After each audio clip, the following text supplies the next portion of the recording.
आप सभी का स्वागत है। हड़प्पा सभ्यता, देखिए ये जो टॉपिक है ये एग्जाम की दृष्टि से बहुत ही महत्वपूर्ण है और हड़प्पा सभ्यता से बहुत सारे सवाल दिए जाते हैं।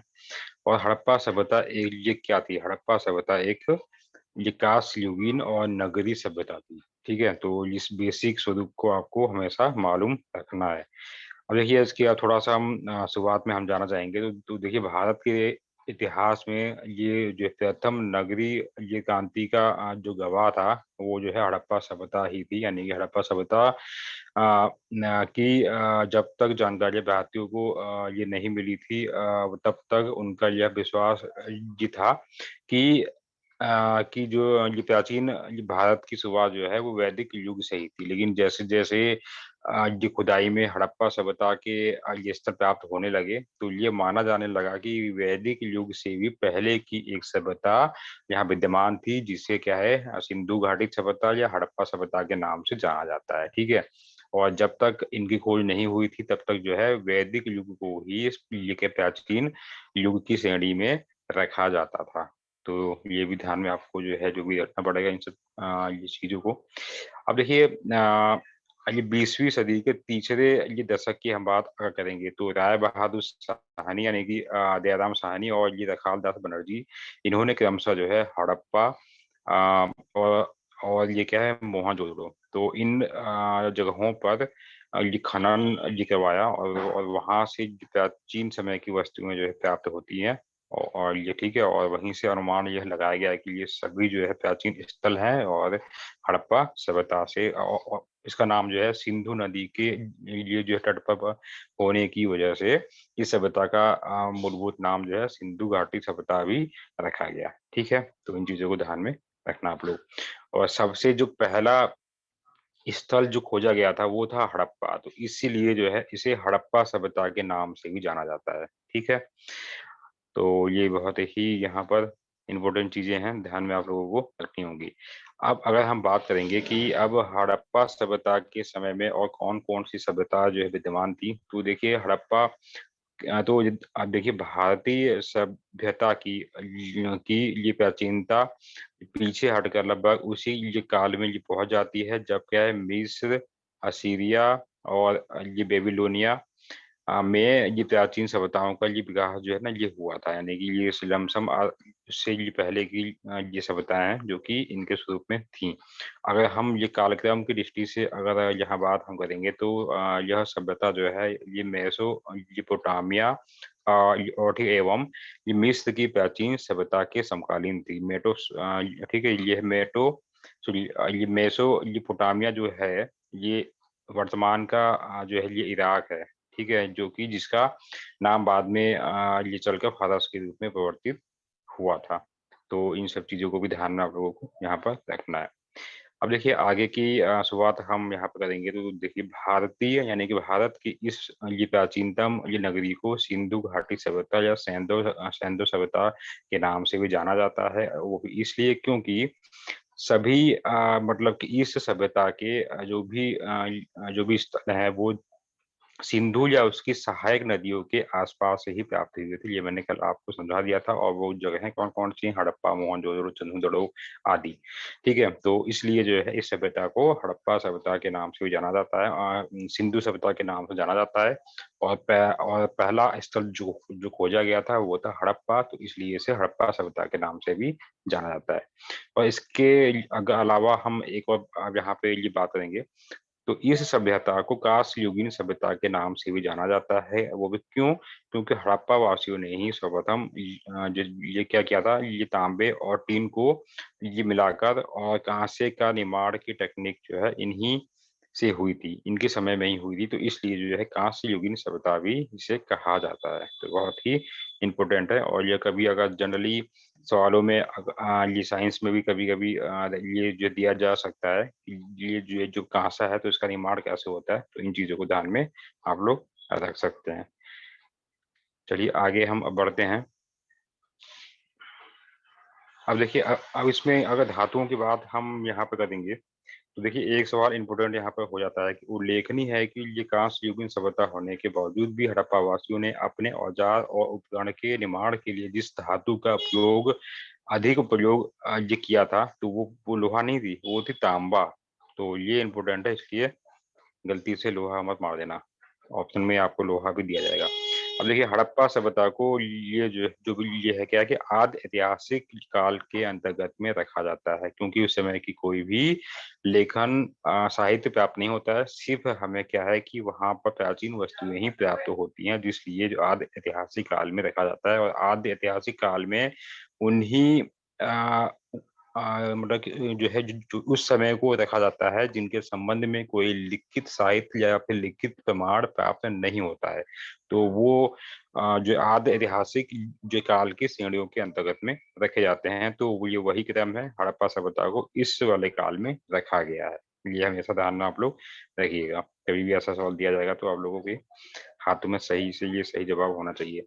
अब देखिए, आप देखते हैं कि हड़प्पा सभ्यता का उद्भव की बात अगर यहाँ पे आती है तो उद्भव कैसे होता है। हालांकि हड़प्पा सभ्यता का उद्भव इसके पतन की ये तरह ही विवादित ही ये माना जाता है, यानी कि संपूर्ण सही नॉलेज अभी तक प्राप्त नहीं हो पाई है कि हड़प्पा सभ्यता का जन्म कैसे हुआ और इसका समापन कैसे हुआ। ये सिर्फ अनुमान और ये तथ्य की बेस पर ही पे ही वैज्ञानिकों ने ये राय अपने मतलब कि इन्होंने दिए हैं। ठीक है। अब देखिए, अब एक सिद्धांत है, ये वैज्ञानिकों के माध्यम से जो भी दिया गया है। तो उन सिद्धांतों को दो भागों में क्या है क्या क्या तोड़ा गया है। जो पहला है उसे कहा जाता है वैदेशिक उद्भव के सिद्धांत। तो इस सिद्धांत के अंतर्गत में माना जाता है कि हड़प्पा सभ्यता के जनक जो लोग थे वो क्या थे, दक्षिण ये मेसोपोटामिया के सुमेरियाई लोग थे, जो कि आकर यहाँ पर ये क्या हुए थे, बसे थे सिंधु नदी के आसपास में। ठीक हो गया। तो ये भी बहुत ही इम्पोर्टेंट जो है ना हो जाता है। और इस मत के समर्थक विद्वानों ने ये भी कहा है कि हड़प्पा सभ्यता के उद्भव में कोई भी संक्रमण काल नहीं दिखता है। मतलब नेचुरली ये ये आए और यहीं पर रहने जो है लगे और यहीं से इस सभ्यता का ये क्या होता है, विकास होने लगा। तो इसके अलावा दोनों सभ्यताओं में कई समानता भी थी, जैसे दोनों सभ्यताएं जो किसी न किसी नदी के ये किनारे ही बसी हुई थी। और ठीक है, तो जिस प्रकार से ये जो थी ये ऊपर वाली जिसका नाम है मेसोपोटामिया, तो यह भी क्या है कि नदी के ये सभ्यता भी नदी के आसपास ही जो है क्या हुई थी, बसी हुई थी। ठीक हो गया। और हड़प्पा जो है ये सिंधु या उसकी सहायक नदियों के आसपास मेसोपोटामिया दजला वो ये फरात नदियों के आसपास बसी हुई थी। और दोनों की अर्थव्यवस्थाओं का जो आधार था उसमें, वो जो एक दिगर्चा था वो क्या था, ये कृषि था। ठीक है। और दोनों ही सभ्यताएं यानी कि ये और ये हड़प्पा सभ्यता दोनों ही क्या थी, नगरीय सभ्यताएं थी। और दोनों में ही क्या है कि ये पकी हुई ईंटों का प्रयोग किया जाता था इस ये नगरीय सभ्यता में।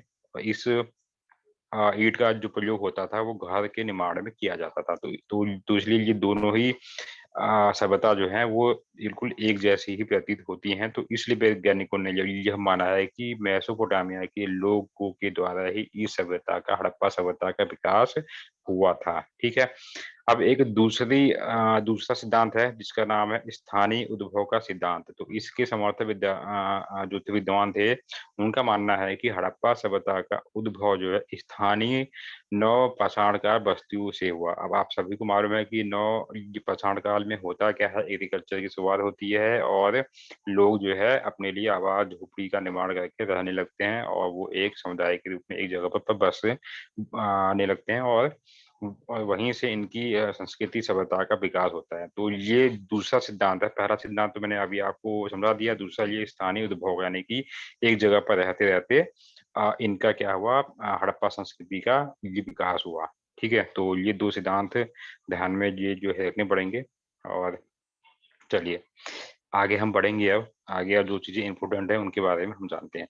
अब देखिए, एक चीज मैंने आपको समझाई थी ये कल को, कि हड़प्पा सभ्यता का में एक स्थल मेहरगढ़ है। ठीक है।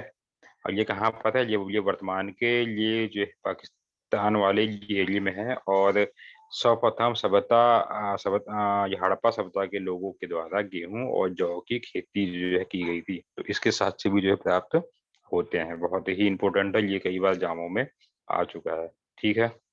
तो आगे बढ़ेंगे हम।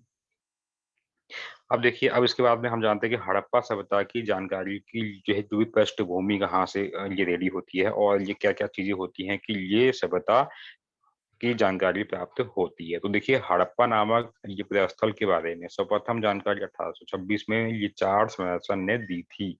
इम्पोर्टेंट शुरुआत यहाँ से हुई थी। इन्होंने जानकारी ये दी थी। अब ये कैसे ये जानकारी ये प्राप्त हुई थी, तो इसके पीछे की एक कहानी है। ये कहानी आप लोगों को इसी में लिखी हुई है। ठीक हो गया। अब देखिए, अब इसकी जानकारी तो इन्होंने दे दी थी, लेकिन रियल में वो स्थल जो है कहाँ-कहाँ थे और वहाँ पर क्या-क्या चीज़ें ये प्राप्त ये होने वाली थी, तो इसकी संपूर्ण जानकारी नहीं थी। तो इसको जो है, तो इनकी ये बातों को जो है टाल दिया गया और कोई भी ऐसी खुदाई नहीं हुई। अब बाद में क्या होता है कि 1856 में, ठीक हो गया? ये 1856 का वही दौर है जिस समय भारत में लॉर्ड डलहौजी था। ठीक है ना? ये नाम आप लोगों ने सुना भी होगा। ठीक है ना? तो अब उसके समय में होता क्या है कि ये कराची से लाहौर के बीच में रेलवे लाइन ये निर्माण के जो है क्रम में रास्तों की क्या होती है, साफ-सफाई होती है। ठीक हो गया? तो वो साफ-सफाई होती है, तो उसके बाद में वहाँ पे कुछ ऐसे एलिमेंट वहाँ जो खुदाई में वहाँ प्राप्त होते हैं, जिसके अनुमान पे ये जो है लगाया गया कि भई यहाँ पर ये जो भी चीज़ें यहाँ से प्राप्त हो रही हैं, इनका संबंध जो है हड़प्पा सभ्यता से है। तो वहाँ उसके बाद में इस रेलवे लाइन को रोक दिया गया और वहाँ से जो है खुदाई शुरू हुई, लेकिन हाथों-हाथ नहीं हुआ। ये कुछ समय तक इस काम को जो है रोका गया और बाद में समय जो है निकलता गया, बीतता गया और समय जो निकलने के साथ-साथ में अन्य जानकारियाँ जो है प्राप्त हुई और उसके बाद में जो है इसकी खुदाई शुरू हुई थी। ठीक हो गया? तो चलिए, अब हम देखते हैं इसमें और क्या-क्या चीज़ें हैं। तो देखिए, अगर हम ये भारत के सापेक्ष में अगर हम बात करेंगे, तो भारतीय ये पुरातत्व के जो फादर पिता हैं, तो ये किसे कहा जाता है, तो 1800 सॉरी ये कहा जाता है अलेक्जेंडर ये कनिंगन को। ठीक हो गया? और मतलब कि इनको जो है भारतीय पुरातत्व का फादर भी इन्हें कहा जाता है और इन्होंने ही इस क्षेत्र में शुरुआत में 2 बार जो ये क्या कराया था, खुदाई भी करवाई थी, ठीक हो गया? एक ये कराई थी 1853 में और एक जो 1873 में, ठीक हो गया? लेकिन धीरे-धीरे इसकी जो शुरुआत हुई है और शुरुआत में तो हड़प्पा सभ्यता से कुछ ऐसी चीज़ें प्राप्त नहीं हुई थी, लेकिन जैसे-जैसे समय जो निकलता गया और वहाँ से जो है जो खुदाई में वहाँ की सभ्यता के जो भी अंश हैं, वो जो है मतलब वहाँ से प्राप्त होने लगे थे, ठीक है? चलिए आगे हम अब बढ़ेंगे। अब देखिए, अब 1875 की बात है, तो इसमें जो है भारतीय ये पुरातत्व सर्वेक्षण एएसआई की एक रिपोर्ट जो होती है प्रकाशित होती है, ठीक है? और लेकिन परंतु 1930 के दशक के पूर्व ही के ये सारे जो भी प्रयास थे, तो इस सभ्यता को ये पूर्ण रूपेण लोगों के सम्मुख ये प्रकाश में नहीं ये ला पाए। मतलब ये चीज़ें छपी थी, प्रकाशित हुई थी, ऐसी ये चीज़ों की प्राप्ति हो रही है। लेकिन ये संपूर्ण ये लोगों को इसकी जानकारी जो है वो फिलहाल वो नहीं हुई थी, ठीक है? लेकिन अब इसकी जानकारी कहाँ से होती है प्राप्त? तो देखिए, ये है सन वो जो कि यहीं से जो है एक विधिवत रूप से जो है यहाँ की हड़प्पा जो स्थल है उसकी जो है खुदाई शुरू हुई थी। तो 1921 में ये प्रसिद्ध भारतीय पुरातत्व सर्वेक्षण ये विभाग के महानिदेशक सर जॉन ये मार्शल के नेतृत्व में राय बहादुर दयाराम साहनी ने ये पाकिस्तान के ये पंजाब ये प्रांत के ये ये गोमरी जो कि वर्तमान में इसका नाम है साहिवाल, ये आपको याद में वैसे नहीं रखना है, ये प्राचीन ये नाम ही दिया जाता है। तो ये जो ये स्थान है, इसके समीप में रावी ये नदी जो होती बहती है, तो अब इस रावी नदी के ये बाएँ तट पर हड़प्पा नामक ये जो है स्थान पर खुदाई जो है शुरू हुई 1921 में, ठीक हो गया? तो विधिवत जो है जो भी खुदाई हुई और उसके बाद ही जो है उस सभ्यता की जानकारी प्राप्त होने जो है लगी थी और उसके ही अगले हम अगले वर्ष में जाएँगे 1922 में जाएँगे, तो रखाल दास जी बनर्जी ने सिंध वाले जहाँ जो है सिंध वाले क्षेत्र में यानी कि जो सिंध नदी के जो तट पे था दाहिनी जिसका नाम है मोहनजोदड़ो। तो 1922 में इसकी जो है जो खुदाई का ज़िम्मा रखाल दास बनर्जी ने लिया और इनके ही द्वारा जो है अ, इसका वो हुआ, ठीक खुदाई हुई, तो वहाँ से भी बहुत सारे हड़प्पा सभ्यता की जो भी अवशेष हैं उनकी प्राप्ति होने लगी। ठीक है। अब देखिए, अब हड़प्पा सभ्यता की भौगोलिक विस्तार की हम बात अगर हम करेंगे, तो अब इसके बारे में मैंने आपको ये नाम जो है कल मैंने समझाए थे कि जो ये जो भी स्थल है इनका उत्तर, दक्षिण, पूरब और ये पश्चिम के कौन-कौन से ऐसे ये क्षेत्र हैं, वो जहाँ पर हड़प्पा सभ्यता का भौगोलिक विस्तार है। ठीक है? तो उसके लिए एक देखिए एक ये मैप है, आप लोगों को यहाँ से और अच्छे से समझ में आएगा। तो देखिए नॉर्थ में ये मांडा है, ये चिनाब नदी के समीप में है जम्मू-कश्मीर में, यहाँ तक है। और अगर पूरब की बात करेंगे तो आलमगीरपुर यानी कि हिंडन ये नदी के समीप में, और वर्तमान जो है ये मेरठ है। ठीक है? अगर हम दक्षिण में देखेंगे तो ये दैमाबाद है, जिसका नाम अब वर्तमान में अहमदनगर है, तो ये इम्पोर्टेंट है। ठीक है? अगर पश्चिम में हम देखेंगे तो ये है गेंडाकोट, ठीक है? तुतका गेंडोर, तो ये जो है पाकिस्तान में है अभी, तो ये इसका सबसे ये पश्चिमी ये एरिया है। तो ये चारों ये क्षेत्रों के बारे में जानकारी आपको ये जामू में कभी-कभी पूछ ली जा सकती है कि हड़प्पा सभ्यता का उत्तरी स्थल कौन-सा है सर्वाधिक। तो ये सारे के सारे नाम आप लोगों को ध्यान में रखने होंगे। ठीक है? तो इसको मैंने शॉर्ट में यहाँ पर समझा दिया। अब देखिए, अब एक नाम आता है, ये भी आप लोग यहाँ पे जान लीजिए। देखिए, एक हड़प्पा और मोहनजोदड़ो के साथ-साथ में बहुत सारे ऐसे स्थलों की जानकारी जो होती प्राप्त होती है, तो जिसके बिहार पर ये माना जाता है कि हड़प्पा सभ्यता बहुत ही दूरस्थ एरिया तक फैली हुई थी। उन्हीं में एक नाम आता है, ये कहाँ पर गुजरात में लोथल स्थल है। ठीक है? और यही जो है हड़प्पा सभ्यता का बंदरगाह भी इसे कहा जाता है, और इसी लोथल को लघु हड़प्पा या लघु मोहनजोदड़ो के नाम से भी जाना जाता है। तो ये भी जामू में कई बार ये जो दिया भी गया है, तो ये ध्यान में आप लोग रखिएगा। लोथल, लोथल कहाँ पर है? गुजरात में। ठीक है? और इस मैप को ध्यान में यहाँ पर रखना होगा।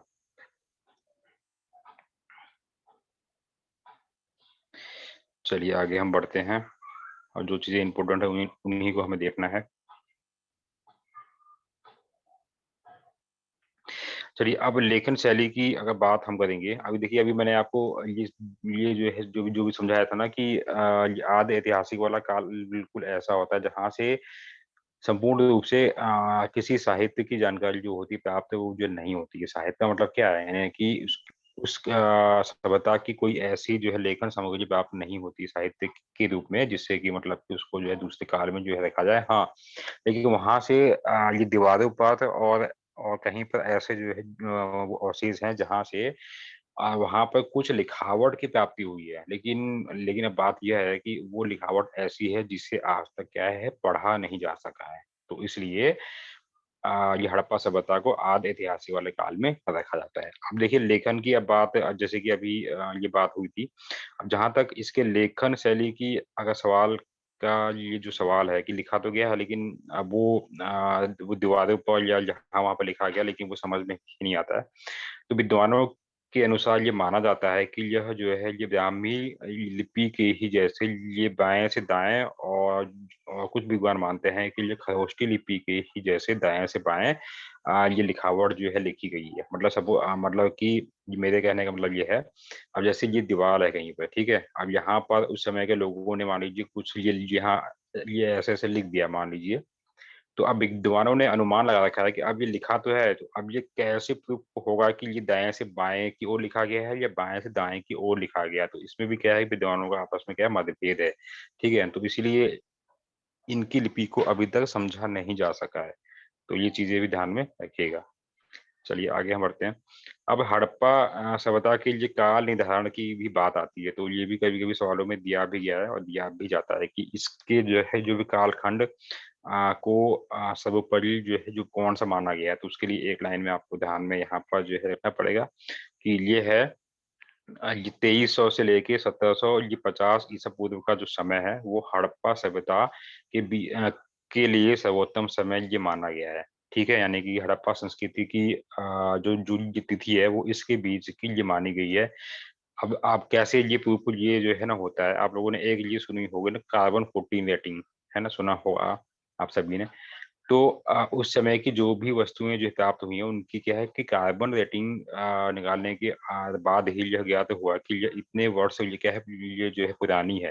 तो उस बिहार पर अनुमान ये लगाया जाता है कि ये 2300 से 1750 ईसा पूर्व के बीच की ये सभ्यता ये रही है। ठीक है, तो ये भी सवालों में कई बार आता है। अब देखते हैं नगर नियोजन की ये सिस्टम जो था ये कैसा था इनका। आप सभी लोग ये जानते भी हैं कि ये नगरीय सभ्यता थी, और इस नगरीय सभ्यता में जो सिस्टम था वो था नगरीय नियोजन सिस्टम था। और हड़प्पा, मोहनजोदड़ो और ये कालीबंगा, ये इनके लिए जैसी जो भी बस्तियां थी वो नगर नियोजन के रूप में ये पूर्ण रूप से ये बसाई गई थी। ठीक है, तो इतनी चीजें आप सभी को ध्यान में रखना होगा। चलिए, और कुछ इसमें इम्पोर्टेंट है नहीं, ये पर इसको आप सभी लोग देख भी लेना। अब देखिए सड़क नियोजन की सड़क ये निर्माण की योजना जो है, जो भी क्या थी ये थी उस समय की। तो देखिए हड़प्पा वासियों ने अपने शहर में आवागमन की सुविधा हेतु सड़कों की समुचित व्यवस्था भी जो है कर रखी थी। और हड़प्पा सभ्यता में सड़कें जो है ये एक दूसरे को आपस में 90 यानी समकोण पर ये काटती थी। ठीक है, जिससे ये पूरा शहर जो है ये जाल सी ये पद्धति जिसे कहा जाता है ग्रीड मेथड है, ये लिखा हुआ है ग्रीड। तो ये भी ये कभी-कभी आप लोगों को ये सवालों में दिया भी जा सकता है कि ये ग्रिड ये पद्धति ये होती कैसी है? तो ये यही होती है कि 2 रास्ते जो है वो क्या होते हैं आपस में बिल्कुल 90 यानी कि समकोण पर वो काटते हैं। तो ऐसे सिस्टम को कहा जाता है ग्रिड पद्धति, और हिंदी में इसे ही कहा जाता है ये जालची पद्धति। ठीक है, लूसेंट में आप देखोगे तो ये जालसी हिंदी में नहीं लिखा गया है, ये केवल इंग्लिश वाले वर्ड में लिखा गया है ग्रिड पद्धति। ठीक है ना? और इसको हम दूसरी भाषा में भी समझ सकते हैं। जैसे शतरंज का ये बोर्ड आप लोगों ने ये देखा होगा, तो उसमें कोई सी भी अगर हम लाइन ले लें तो वो सब लाइनें जो होते हैं डिब्बे वो सभी एक दूसरे को 90 डिग्री पर काटते हैं। ठीक है, तो यही सिस्टम जो है कहलाता है ग्रिड। ठीक है, आप सभी लोग समझ गए होंगे। तो ये चीजें इंपॉर्टेंट है इसमें। तो ये व्यवस्था जो होती थी नगर नियोजन की थी और इस पद्धति की बेस पर थी। अब हम देखते हैं कि जल ये निकासी का सिस्टम जो है कैसा था। ठीक हो गया, नहीं कि रीजनल सिस्टम जो था बहुत ही अच्छा था। और इसका प्रमाण कहाँ से प्राप्त होता है? मोहनजोदड़ो से। और ये जो कहा जाता है कि मोहनजोदड़ो से जो एक ये विशाल स्नानागार की जो है यहाँ पर ये प्राप्ति हुई है, तो उसी के सिस्टम को देखने के बाद में ये माना जाता है कि वहाँ की जल निकासी सिस्टम जो है बहुत ही अच्छी थी। ठीक है, तो इन चीजों को बस इस रूप में आपको ध्यान में जो है रखना पड़ेगा। चलिए आगे हम बढ़ते हैं। ये भवन अब देखिए, अब हमने सड़क का देख लिया। ठीक है, और ये जल का ये जो है ड्रेनेज वाला देख लिया। अब जरा ये भवन निर्माण के सिस्टम को भी हम देख लेते हैं। हड़प्पा सभ्यता में भवनों के निर्माण हेतु ये क्या है, घनाकार ईंटों का प्रयोग जो किया जाता था। और घनाकार ईंटें जो होती थी ये क्या कहता है, ये 4:2:1 के रूप में ये बनी होती थी। मतलब कि ये 4 जो होगी ये लंबाई होगी। ठीक हो गया, और 2 ये क्या होगी, जहाँ ये आपकी ये चौड़ाई होगी, और 1 होगी ये इसकी हाइट होगी इस रूप में। ठीक है, तो इस रूप में जो है ईंटों के जो स्वरूप थे वो इस रूप में ही होते थे। वो इनका प्रयोग जो है हुआ करता था। और उनकी अगर ये नाप की हम बात करेंगे तो ये कुछ नाप ये आपको यहाँ पे दी गई है 24, ये 14:7। हालांकि ये ऐसे नाप नहीं आते, लेकिन ये रेशियो आप लोगों से पूछा जा सकता है, तो ध्यान में रखिएगा। ठीक है, आगे हम बढ़ते हैं।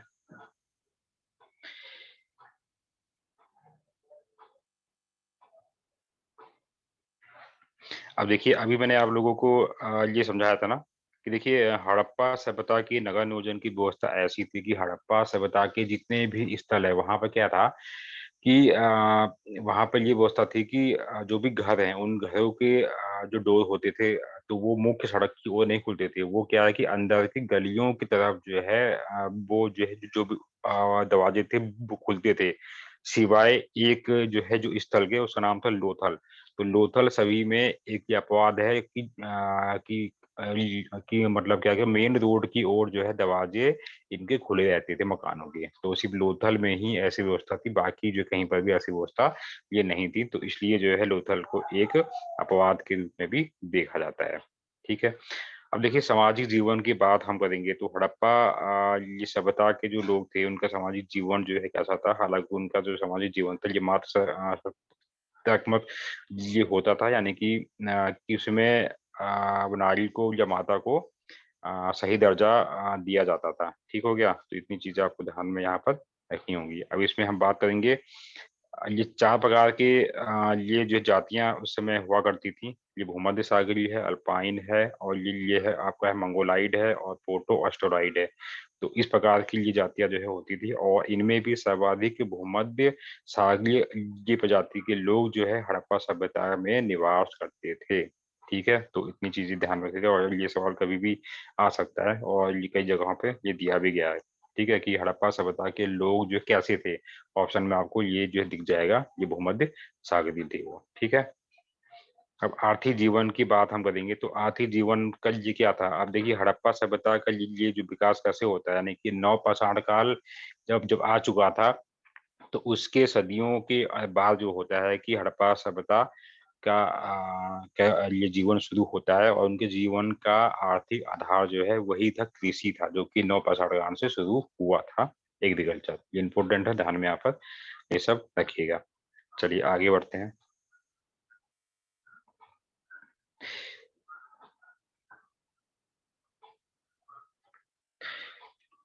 अब देखिए हड़प्पा सभ्यता के जो लोग थे, अब वो किन किन फसलों का उत्पादन वो लोग क्या करते थे। गेहूं, जौ, तिल, मटर, सरसों, राई आदि। तो इनमें से गेहूं और ये जौ थे, ये सर्वोत्तम थे। मतलब इनको ही सबसे ये मुख्य फसलें जो है ये उस समय की हुआ करती थी। ठीक हो गया। और इसी गेहूं को अगर वर्तमान में हम बात करें तो इसका जो वैज्ञानिक जो नाम है ये क्या है। हालांकि ये वैरायटी वाइज जो है इसकी साइंटिफिक नेम जो है बहुत सारे हैं, लेकिन जो हम जनरली हम खाते हैं वो है टिटिकम एस्टिवम, है ना। तो ये चीजें ध्यान में यहाँ पर रखिएगा। और गुजरात ये ऐसा ये क्षेत्र है गुजरात का लोथल कि हड़प्पा वासी जो है वहाँ पर चावल की खेती भी करते थे वो। और वहीं जो गुजरात के ये रंगपुर लोथल से ये धान की ये भूसी के सबूत भी वहां से प्राप्त होते हैं, जिसके आधार पर यह माना जाता है कि इनकी खेती इस वाले क्षेत्र से होती थी। और हड़प्पा सभ्यता के ये लोगों ने सर्वप्रथम जो है विश्व में कपास की खेती भी इनके हाथों ही शुरू हुई थी। ठीक है, ये इंपॉर्टेंट है, ध्यान में ये सब जो है जो रखिएगा आप लोग। चलिए आगे बढ़ते हैं। अब देखिए अब इसमें जितने भी नाम छोटे मोटे ये दिए जा रहे हैं ना, तो इन सभी को एक लाइन में आपको ध्यान में ये रखना है। ठीक है। शुद्ध कोतरा, तो ये गुजरात में है और यहाँ से घोड़े के हड्डियां और अस्थि पंजर जो है इसकी प्राप्ति होती है। तो माना जाता है कि उस समय जो है घोड़े रखने का भी प्रचलन हुआ करता था। हड़प्पा सभ्यता की बात हम अगर हम करेंगे उसके हिसाब से इसमें बात होगी। और मोहनजोदड़ो से क्या है कि एक हाथी का दांत भी प्राप्त होता है, यानी कि उस समय के लोग जो है ये क्या थे, कुत्ते, हाथी, घोड़े और इन सभी से ये क्या थे, परिचित थे। तो ये चीजें इसलिए इम्पोर्टेंट हो जाती हैं। चलिए अब हम देखते हैं कि हड़प्पा वासी जो लोग थे ये अपने सामानों को अपनी जो चीजें इनको लगभग चाहिए रहती थी ये कहाँ कहाँ से ये लोग मंगाते थे। तो ये अगर हम टिन की बात करेंगे तो ये अफगानिस्तान से यहाँ से आता था। चांदी की बात करेंगे तो ये भी यहीं से ही लाया जाता था। सोना की बात करेंगे तो ये कोलार क्षेत्र यानी कि साउथ भारत से लिया जाता था। ठीक हो गया। अगर तांबे की बात करेंगे तो ये जो है राजस्थान से इसकी प्राप्ति होती थी। और खेल सड़ खेल खड़ी जो है ये यहाँ पाकिस्तान वाले क्षेत्र से लिया जाता था। तो इतनी चीजें आपको ध्यान में ये रखनी पड़ेंगी। ये कभी कभी ये पूछा भी ये जाता है, तो इसलिए इम्पोर्टेंट है ये। चलिए आगे की ओर बढ़ते हैं अब हम। अब देखिए हड़प्पा वासी जो है एक ये कीमती ये पत्थर का भी ये प्रयोग ये लोग करते थे। उसे क्या जो उस पत्थर का जो नाम था उसका था ये लाजवर्द मणि। ठीक है। तो ये बहुतायत में इसका प्रयोग जो है होता था घरों में। ठीक हो गया। ये इंपॉर्टेंट ये चीज ध्यान में यहाँ पे रखनी पड़ेगी। ये मन का बनाने का जो कारखाना था ये जनहुदड़ो वो लोथल से इसकी प्राप्ति होती है। तो इसलिए मन का ये निर्माण जो है ये वहाँ की एक जो है प्रमुख उत्पादन ये जो है ये उस समय का हुआ करता था। और इसके लिए दो जगह है फेमस है, चन्हुदड़ो और लोथल। ये इम्पोर्टेंट है। अगर ये बाह्य व्यापार की बात अगर हम करें तो अब ये सभ्यता ये नगदी थी। तो अब इनके संबंध जो है हड़प्पा वासियों के संबंध जो है ये बाहरी ये सभ्यता से कैसे होता था, तो देखिए ये नाम है आपका ये मेसोपोटामिया, ठीक है। जो कि ये क्या है, ये आपका है, ये जो भी इराक है, और यही मेसोपोटामिया जो है ना, अब ये इसके संपूर्ण ये क्षेत्र को जो है प्राचीन समय में फारस के नाम से जाना जाता था। लेकिन अगर हम वर्तमान के स्वरूप में हम देखें, तो इसको 2 भागों में अब हम जानते हैं, इराक और क्या है, ईरान, ठीक है। तो इसलिए ये बातें भी ध्यान में आप लोगों को ये रखनी पड़ेंगी। तो यानी कि हड़प्पा सभ्यता के लोगों का जो व्यापार था वो इन जगहों के साथ में हुआ करता था, और ये जो है इनके समकालीन सभ्यताएं हुआ करती थी, ठीक है। तो बहुत ही इंपॉर्टेंट है, एग्जामों में ये दिया जा सकता है कि हड़प्पा सभ्यता के समय की समकालीन सभ्यता निम्नलिखित में से कौन सी है या कौन सी जिससे नहीं है। ऑप्शन देख के आपको आइडिया जो है लगाना पड़ेगा। चलिए, जो चीजें इंपॉर्टेंट है मैं जनरली उन्हीं चीजों को ही देखता हूँ। अब देखिए, जो अगला है आपका टॉपिक है धार्मिक जीवन, ठीक है। आर्थिक जीवन अभी हमने छोटे ये जो है लघु रूप में इसको हमने देख लिया। धार्मिक जीवन की बात करेंगे तो उन समय के लोग जो है धार्मिक जीवन कैसा था। तो देखिए, ये सबसे ये महत्वपूर्ण है कि ये मात देवी की उपासना ये लोग करते थे। ये इंपॉर्टेंट है, आता है ये बहुत बात। ठीक हो गया। अभी जब हम आगे बढ़ेंगे ना, वैदिक सभ्यता को हम देखेंगे, तो वैदिक सभ्यता को भी 2 भागों में क्या है बांटा गया है। तो उसमें भी हम जानेंगे कि वैदिक सभ्यता के लोग जो है ग्रामीण थे, तो वो किन किन देवी देवताओं को वो लोग मानते थे। तो उसी बिल्कुल वैसा ही स्वरूप जो है यहाँ से ये देखने के लिए प्राप्त होता है। ये माता देवी की उपासना ये लोग क्या करते थे, ठीक हो गया। अब इसके साथ साथ में ये माता देवी की जो जो जो उपासना होती थी, तो ये जननी उर्वरता या वनस्पति के की देवी के रूप में किया जाता था। मतलब नेचुरल ये रूप में, इस रूप में वहाँ के लोग जो है माता देवी की उपासना या पूजा पाठ ये लोग क्या करते थे, ठीक है। चलिए आगे हम बढ़ेंगे। अब ये कुछ ये स्थल हैं, ठीक है। और ये लगभग ये सारे वही हैं स्थल हैं जो कि इसकी ये जानकारी मैं आप सभी को ऑलरेडी लगभग मैं दे चुका हूँ। हड़प्पा है आपका, जो कि इसकी जो है खुदाई हुई थी 1921 में हुई थी, और दयाराम साहनी के हाथों। इसके बाद में जो अगला अ, जो स्थल आता है मोहनजोदड़ो आता है। लेकिन इसमें अगर हम हड़प्पा में हम बात करें, तो हड़प्पा की खुदाई से एक समाधि की प्राप्ति होती है, और उस समाधि का नाम रखा गया है R37। तो ये भी कभी कभी जामों में दिया जाता है, इंपोर्टेंट है कि इसकी प्राप्ति किस स्थल से होती है। तो ये होती है हड़प्पा से। अगला जो नाम आता है मोहनजोदड़ो, ठीक है, मोहनजोदड़ो। तो अब इसका शाब्दिक जो मीनिंग होता है वो सिंधी अगर भाषा की बात करें, तो मुर्दों का या मृतकों का ये क्या कहते हैं, टीला। तो इसलिए ये भी सवाल कई बार आया है कि इससे जो है क्या कहा जाता है। तो इसकी जो खुदाई शुरू हुई 1922 में हुई थी रखाल दास बनर्जी के ये हाथों, ठीक है। और यहीं से मोहनजोदड़ो जो है हड़प्पा सभ्यता का खोजा गया दूसरा ये स्थल है, और यहीं से एक विशाल जो है स्नानागार की प्राप्ति होती है। अगला जो नाम आता है ये है चन्हू दड़ो, ठीक है। 1931 में इसकी जो है खुदाई शुरू होती है, NG मजूमदार के हाथों से होती है, ठीक हो गया। और यहाँ से मणके बनाने का भी कारखाना प्राप्त होता है, ठीक है। तो ये इसलिए ये इम्पोर्टेंट है। अगला नाम आता है रोपड़। तो रोपड़, ठीक हो गया। ये रोपड़ भी ध्यान में जो है जो भी रखना पड़ेगा आपको। और ये आजादी के ये बाद में जो खोजा गया ये पहला ये स्थल है हड़प्पा सभ्यता का। ये इसलिए इम्पोर्टेंट हो जाता है, ठीक हो गया। और ये पंजाब में है। चलिए, और यहीं से देखिए अब यहाँ से क्या क्या चीजों की यहाँ से प्राप्ति होती है, कि यहाँ से एक जो है जो कब्र में ये मालिक के शव के साथ में ये क्या है, कुत्ते के शव को भी दफनाया जाने का वहां से जो है ये क्या होता है, प्राप्ति उसकी होती है अस्थियों की। तो वहां से मालूम होता है कि वो कि मतलब शव के साथ में कुत्ते की अस्थियां भी वहां से प्राप्त होती हैं। ऐसा ही साक्ष्य जो है ये बुर्ज होम से भी प्राप्त हुआ था, जो कि ये मैंने कल आप लोगों को समझा दिया था कि वहां पर कैसा, वहां पर जो है क्या क्या चीजों की प्राप्ति हुई है। अगला जो नाम आता है लोथल, गुजरात का ये लोकल है। और इसकी ये खुदाई जो है रंगनाथ ये राव के हाथों होती है 1954 में। और यह जो है बंदरगाह था हड़प्पा सभ्यता